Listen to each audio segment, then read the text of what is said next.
बहुत ही भाग्य से हमें और आपको ये समय मिला है। हम एक साथ मिल बैठकर गुरु चर्चा, संतों महापुरुषों के आध्यात्मिक प्रभु प्राप्ति के इस साधन को जानने समझने के लिए अपना थोड़ा समय निकाल कर यहाँ बैठे हैं। अभी आपके सामने एक बात बताई गई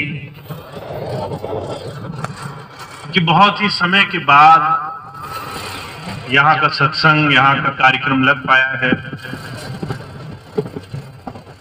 और इतने समय के बाद भी आप सबने बहुत धैर्य से, प्रेम से सत्संग को धारण किया है, उससे जुड़े हैं। बहुत दूर दूर से चलकर आज यहाँ आए हैं इस सत्संग के लिए। तो ये बहुत ही हमारे जीवन में शुभ घड़ी है, भाग्य का वो सुंदर क्षण है जिसका लाभ हमें हमारे जीवन में सबसे पहले प्राप्त होता है।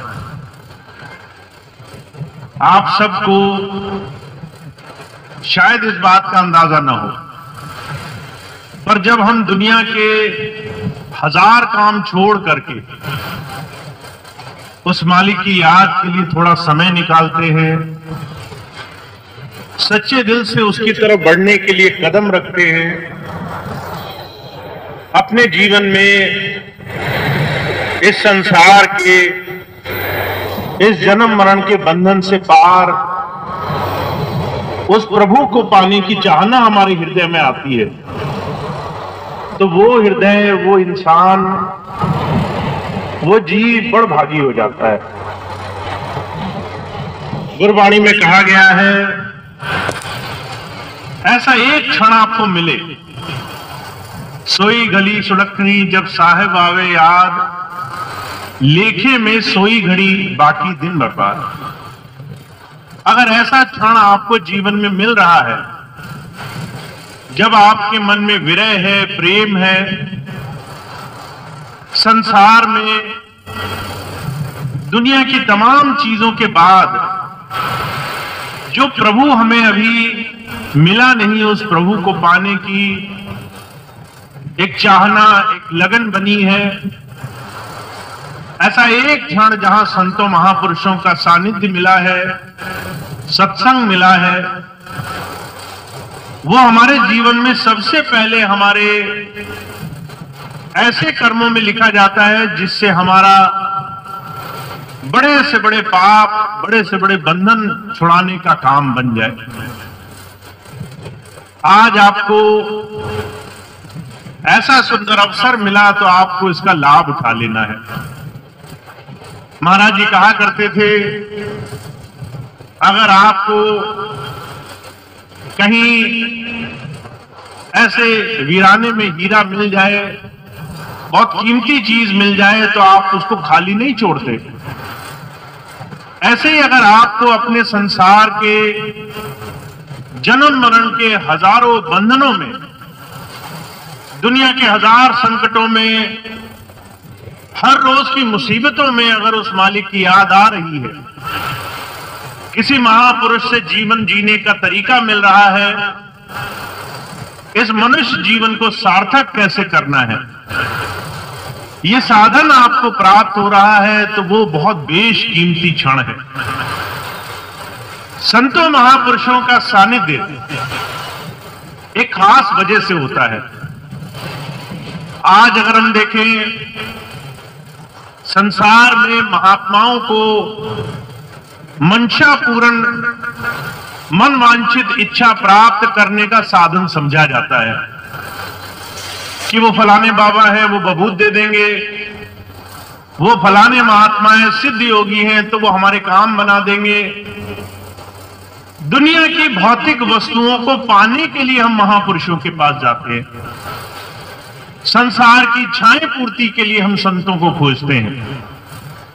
जो काम हम स्वयं बनाने में असमर्थ हैं, जो काम हमारी ताकत से नहीं बन रहा, वो काम बनाने के लिए हमें महापुरुषों की तलाश करने की जरूरत पड़ती है। पर संत सिर्फ दुनिया के काम बनाने के लिए नहीं आता। अगर आप किसी भी सिद्ध पुरुष को, जिसने घर बार छोड़ करके, संन्यास लेकर के, दुनिया के तमाम सुख साधन त्याग करके साधना करी हो, अगर आप उसके पास जाओ और उससे कहो कि हमारे दुनिया के काम बना दो, तो विचार करके देखिए उसे कितनी हंसी आती होगी। जिसने दुनिया का त्याग किया प्रभु पाने के लिए, जब आप उसके पास जाएं तो आपके मुंह से पहले वचन क्या निकलेंगे कि हमारे दुनिया के कष्ट मिटा दिए जाएं। परजोर कहा करते थे, ये वहां तक उन लोगों के लिए जिन्हें सिर्फ संसार की भौतिक वस्तुएं चाहिए, जिनकी अभी आंख नहीं खुली है, उनके जीवन तक ये बात सीमित है। जिन्होंने ये समझा है आखिर में सिद्ध पुरुष होता क्या है। एक वो मनुष्य जिसने अपने जीवन में अपने आप को त्याग से, कुर्बानी से, दुनिया की सुख सुविधाओं से पीछे खींच करके जीवन में परम लक्ष्य के लिए साधना करी हो। उस साधना करे हुए महापुरुष ने आखिर में क्या पाया होगा, आखिर वो क्या चर्चा करने के लिए आया है। ये बात आप तब समझते हैं जब ज्ञान पाने के लिए किसी महापुरुष के पास जाते हैं। अगर भौतिक वस्तुएं पाने के लिए गए तो सीमा सीमित है, वहीं तक आप रुक जाएंगे। आपने कहा मुझे शरीर के कष्ट हैं, मुझे बीमारी है, मेरे रोग दूर हो जाएं, मेरे बच्चे नहीं हो रहे, मेरे बच्चे हो जाएं, मुझे सुख सुविधाओं में कमी है, वो हो जाए, मेरे बच्चे पढ़ लिख नहीं रहे, वो लिख जाए, मेरा जो है भविष्य, मेरे बच्चों का भविष्य, ऐसे अनगिनत इच्छाएं अगर मन में लेकर हम साधु के पास गए तो हमारी जीवन में विकास की सीमा सीमित है। महाराज जी मिसाल फरमाया करते थे, अगर आपके घर कोई रिश्तेदार आए और आपसे हर वक्त मांगता रहे और वो चीज मांगे जिसका सिर्फ उसके स्वार्थ से लेना देना है, आपसे कुछ लेना देना नहीं, तो आप भी उस रिश्तेदार को घर में बुलाने से कतराने लगते हो। आप सोचते हो दोबारा आएगा, दोबारा मांगेगा, तीसरी बार आएगा, फिर अपनी चीज मांगेगा, सिर्फ भौतिक वस्तुएं मांगेगा, जरूरत के बगैर ये मुझे याद नहीं करेगा। इसलिए कबीर साहब कहते हैं कि सुख में सुमिरन, दुख में सुमिरन सब करे, सुख में करे न कोई, जो दुख में सुमिरन करे, जो सुख में सुमिरन करे तो दुख काहे कोई। सारा संसार अगर कष्ट की वजह से, अपनी इच्छाओं की वजह से, सिर्फ अपनी भौतिक इच्छाओं की पूर्ति के लिए महापुरुषों की तलाश करे तो उसका विकास नहीं होता संसार में। वो वही अधोगति में, उसी एक छोटे दायरे में उलझ कर रह जाता है। जब कोई गुरु के पास उसके ज्ञान को समझने के लिए आता है, आखिर गुरु के पास है क्या, और जब उसके पास उस दृष्टि से आता है, उसको समझता है, तब जीवन में एक नया रास्ता खुलता है हमारे लिए। इसलिए वेदों में गुरु शब्द की अलग व्याख्या की गई है। गुरु मंशा पूरनहार सिर्फ नहीं है, सिर्फ काम बनाने वाला बाबा नहीं है, सिर्फ चमत्कार करने वाला सिद्ध योगी नहीं है। गुरु कहा है अंधकार से प्रकाश की तरफ ले जाने वाला, हमारे अंतर प्रकाश हमें करके हमें संसार के अंधकार से दूर ले जाने वाला सिद्ध पुरुष है। जब आप आंखें बंद करते हो, उस आंखें बंद करने के बाद एक अंधकार दिखाई देता है जिसे दुनिया की कोई शक्ति दूर नहीं कर सकती। आप चाहे कितने भी धनी क्यों ना हो, कितने भी सेठ साहूकार क्यों ना हो, कितना भी आपको दुनिया के बड़े से बड़े ओहदे क्यों ना प्राप्त हो, आपको भौतिक चीजें मिली होंगी, पर आंख बंद करके आप अंतर अभी भी गरीब हो, अभी भी अंदर सिर्फ सिर्फ अंधकार है, सिर्फ अंदर दुख है, क्लेश है, सिर्फ अंदर संसार के कष्ट हैं जिससे हम अभी तक छूट नहीं पाए हैं। इसलिए हमारे स्वामी जी महाराज कहा करते थे, संसार में इंसान चाहे बहुत कुछ कर ले, पर जब पीड़ा आती है, जब कष्ट आते हैं, जब मृत्यु सामने दिखाई देती है, जब दिखता है कि शरीर से प्राण खींचे जा रहे हैं, उस वक्त उसकी दुनिया की बड़ी से बड़ी डिग्री, बड़े से बड़े कानून धरे रह जाते हैं। उस वक्त अगर आपने किसी सिद्ध पुरुष से ज्ञान पाया होगा तो आप उस परीक्षा में सफल हो जाओगे, और अगर उस ज्ञान को कभी लेने गए नहीं तो आप उस परीक्षा को देखते ही थर-थर कांपने लगोगे। तो जो कहा करते थे, संत सिर्फ संसार में मन की इच्छाएं पूरी करने नहीं आता, वो हमें ज्ञान देने के लिए आता है। गुरु ज्ञान पाने के लिए जो गुरु के पास आए, उसकी सिर्फ एक ही, सबसे बड़ी सिर्फ एक ही पैमाइश है, वो अपनी मर्जी से कभी गुरु से कुछ मांगेगा नहीं। हुजूर कृपाल सिंह जी महाराज हुए हमारे स्वामी जी महाराज के गुरु, वो बहुत अच्छे पद पे थे, बहुत अच्छी नौकरी थी उनकी, पर दुनिया में कोई कितने भी अच्छे पद पर हो, दुख सुख से कोई छूटा नहीं। चाहे इंसान किसी भी जगह हो, जिसको सुख आते हैं उसको दुख भी आते हैं। तो उनके जीवन में भी सारी चीजें थी, पर उन्हें एक बात समझ में आई, संसार में जीवन का महत्व इस बात से है कि आपके अंतर में उस प्रभु नाम की ज्योत जग रही हो, और आपको दुनिया का कोई भी संकट आए पर आपके अंदर से आपको सहारा मिले, अंदर से आपकी शक्ति हो। तो महाराज जी ने बड़ी खोज करी, और जब उन्हें बाबा सावंत सिंह जी महाराज के चरणों में जाने का सौभाग्य मिला, तो महाराज जी एक ही बात कहा करते थे, गुरु के पास जा करके अगर आप ये समझ गए हो कि उससे ज्यादा जानकार कोई नहीं है, वो सब कुछ जानता है, हर जगह मौजूद है, दुनिया की कोई चीज उससे छुपी नहीं है, और उससे ज्यादा हमारा हितकर कोई नहीं समझ सकता, तो फिर हमें अपने आप को उसकी मौज पर छोड़ देना चाहिए, उसके भाने पर छोड़ देना चाहिए, उसकी इच्छा शक्ति पर छोड़ देना चाहिए। जो उसको पसंद हो वो हमारे जीवन में होवे।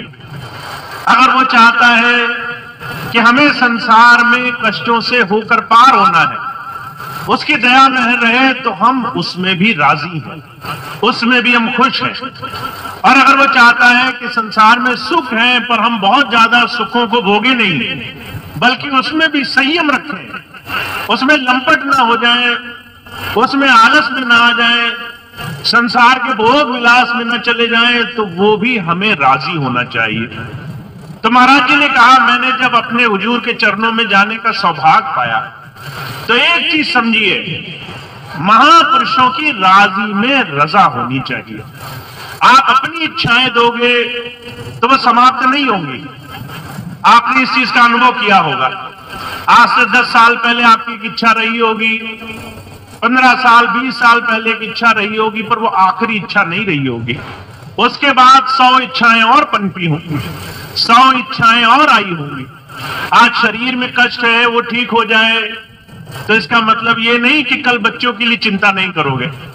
कल बच्चों की चिंताएं समाप्त हो जाए तो इसका मतलब ये नहीं कि पड़पोतों की चिंता नहीं करोगे। जब तक शरीर है, जब तक संसार की माया है, हम हर वक्त संसार में चीजों के पीछे भागते रह सकते हैं, हर वक्त संसार से मांगते रह सकते हैं, हर वक्त हमारा हाथ फैला रह सकता है। हुजूर कहा करते थे, जब तुम एक एक चीज मांगते हो तब तुम सही मायनों में गुरु ज्ञान से पीछे हटते चले जाते हो। इसलिए गुरु के पास एक बार जाके उसकी रजा में, उसके भाड़े में रह जाओ। एक बार कहो, जो तुम्हें राजी हो वो मुझे प्राप्त हो। जिस दिन हमारे मन ऐसा बन जाता है, उस दिन हमारे जीवन में हर एक जगह वो गुरु अपनी दया से सारे काम बनाते चलता है। हर क्षण, हर कदम, हर पहल पे वो हमारे जीवन के अच्छे बुरे का ख्याल रखता है।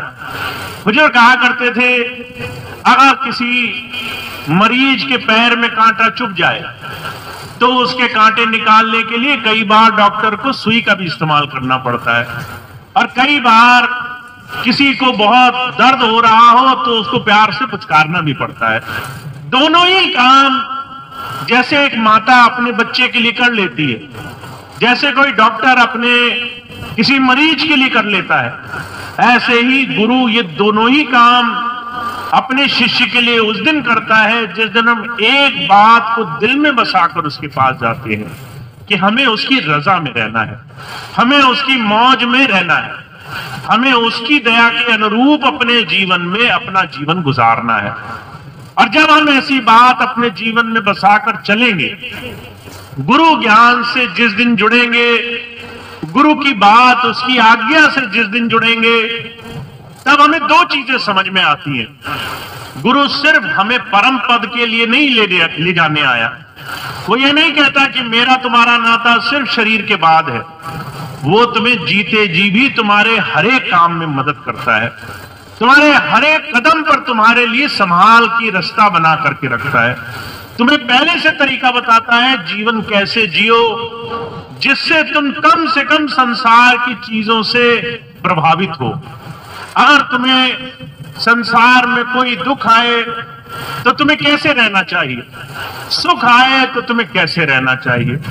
इसलिए कबीर साहब कहते हैं गुरु शिष्य बनने की एक बड़ी भारी पहचान है। कहा जैसे जल में कमल निरालम मुर्गा है निशाने, सूरज शब्द भवसागर तरिए नानक नाम बखाने। कहते हैं अगर आपने गुरु जी से नाम से जुड़ने का रास्ता अपना लिया तो पहली चीज क्या करेंगे, आपको वो रास्ता बताएंगे जिससे आपका अंधकार दूर हो, जिससे आपके अंदर प्रकाश होने लग जाए, जिससे आप अपने जीवन में अंतर उस प्रभुधारा से जुड़ सको, चलते फिरते उसे देख सको। वो आपसे महीनों भर बाद मिले तो भी आपको कोई कमी महसूस ना हो। मुझे याद है स्वामी जी कई बार एक बात कहा करते थे, गुरु बसे बनारसी सिख सात समंदर तीर, एक पल कभी न बीचने जो गुण होए शरीर। अगर गुरु से आपने वो ज्ञान पा लिया है, वो गुण पैदा हो गया है, तो आप उससे कभी बिछड़ नहीं सकते, आप कभी उससे दूर नहीं हो सकते, उसकी दया मेहर से आप कभी वंचित नहीं रह सकते। चाहे वो दुनिया के किसी कोने में बैठा हो, आप चाहे अकेले वीराने में बैठे हो, तो भी उसकी दया मेहर आपको प्राप्त होती है, क्योंकि आपने उसे अंदर समा लिया है, आपने उसे अंतर में अंतर उससे जुड़ गए हैं, अंतर उस धारा से जुड़े हुए हैं। तो इसलिए हमारे जीवन में गुरु ज्ञान पाना ये बड़ा भारी लक्ष्य होना चाहिए। हम गुरु जी से मिल गए, अब हमें उनसे सीखना है, अब हमें उनसे अपने जीवन में कैसे सुख और दुख में विचरण करना है, ऐसा हमें भाव सीखना है। अगर हम लंबट रहे, अगर संसार में डूबे रहे, तो माफ करना, बुजुर्ग कहा करते थे माता भी अगर कोई बच्चा कीचड़ में गिर जाए तो ऐसे ही उठा करके उसे नहीं रखती, उसे सारा वक्त कीचड़ में नहीं लिपटा रहने देती, पहले उसे नहला धुला करके साफ करती है, उसके बाद उसे अपने साथ बिठाती है। तो जो कहा करते थे संत सदगुरु भी एक शिष्य को अगर वो संसार में लंपट रहना चाहता है तो तब तक उसको दया मेहर नहीं समझ में आती जब तक वो साफ सुथरा होने के रास्ते पर चल न पड़े। तो हम और आप बहुत भाग्यशाली हैं, इस कलयुग में हमने ये बात समझी है कि संसार में दुनिया के लेन देन भोग विलास यही सब कुछ नहीं है, इसके आगे भी उस प्रभु की दया मेहर काम करती है। उस दया मेहर से हमें जुड़ना है, पहले हमें गुरु से गुरु को मांगना है, पहले हमें गुरु से गुरु का भाड़ा, उसकी मौज, उसकी आज्ञा मांगनी है कि हम आपके वचन के अनुरूप रह सकें। आप एक बात बोलो और हम उस बात पर चल सकें, बिना मन बुद्धि लगाए, बिना सोचे कि हमारा जीवन कैसा होगा, हम आप पर भरोसा कर सकें कि आप हमें उस प्रभु दर्शन के साधन से जोड़ दो। तो गुरु चरणों में जुड़ना एक बहुत सौभाग्य का विषय है। और जो कहा करते थे जिस दिन कोई गुरुधारा से जुड़ गया उस दिन उसके जीवन में चमत्कार होते हैं, उसके जीवन के एक एक घटनाएं चमत्कार से कम नहीं होती। वो अपने जीवन की जो भी विषय को उठाकर देखता है उसी के पीछे बड़े से बड़े चमत्कार दिखाई देते हैं। तो आप गुरु चरणों में जुड़ने के लिए बहुत सुंदर अपने जीवन का समय निकाल कर आए हो। आपका समय बहुत कीमती है। अगर मैं आपसे कहूं कि आप यहां पर बैठे हो, चलो किसी ऐसे के घर चलना है जिसके यहां हमारा कुछ काम बनेगा नहीं, तो आप 10 बार सोचोगे जहां काम नहीं बनेगा वहां जाकर के क्या करें। अगर आपको 10 लोग बुलाएं जिनसे आपका लेना देना ना हो, तो आप उन बातों को टालना चाहते हो, क्योंकि आपको लगता है आपका समय बर्बाद नहीं होना चाहिए।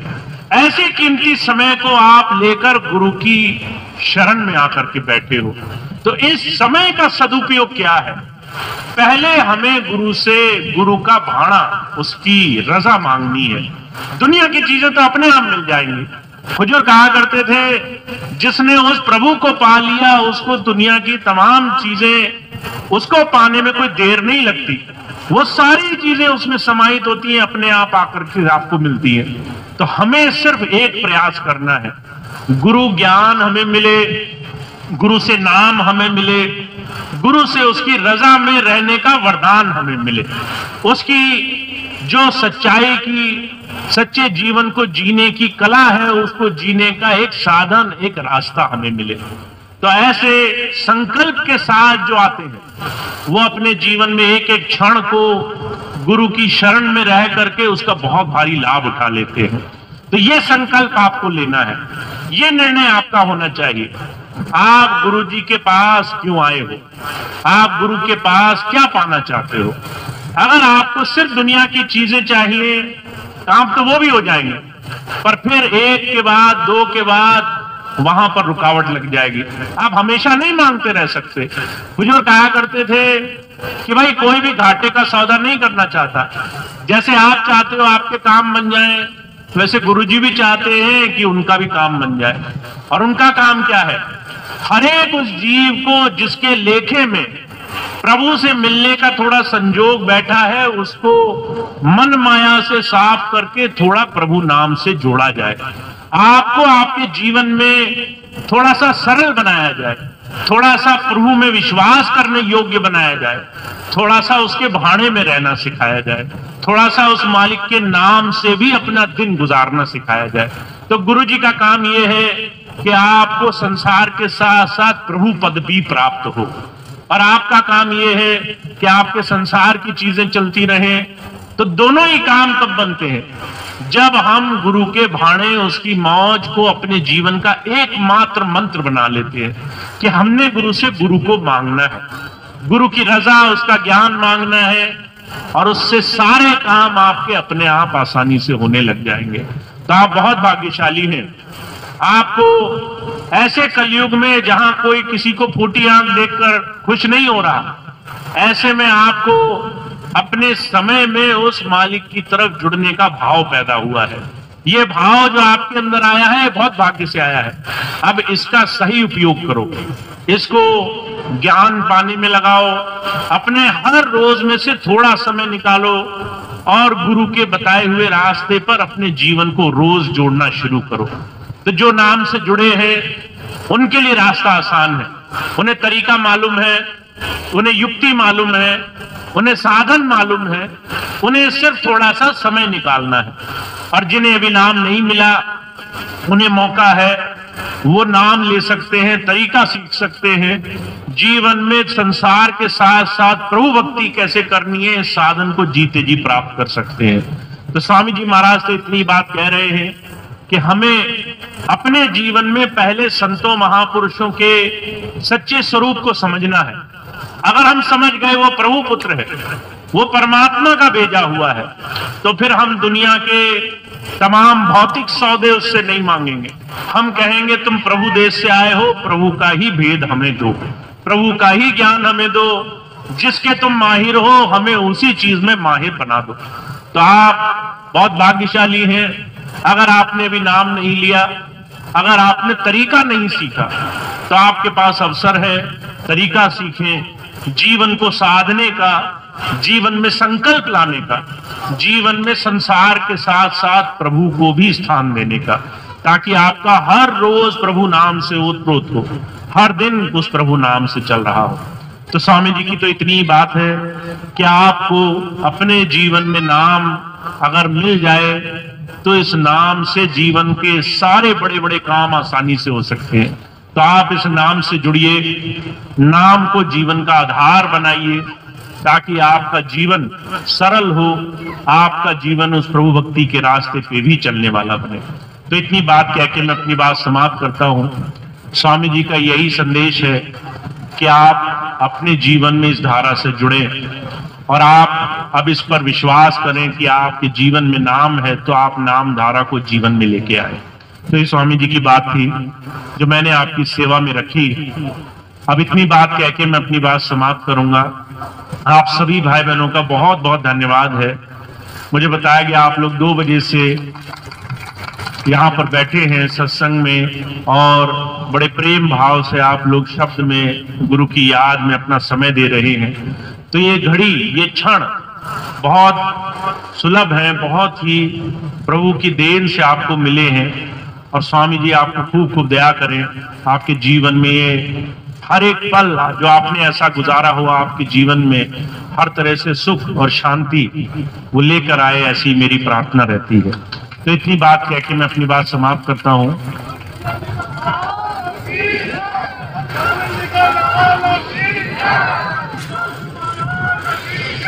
एक प्रार्थना होगी, उसके बाद आज का कार्यक्रम समाप्त होगा। 1-2 सूचनाएं हैं सभी भाई में।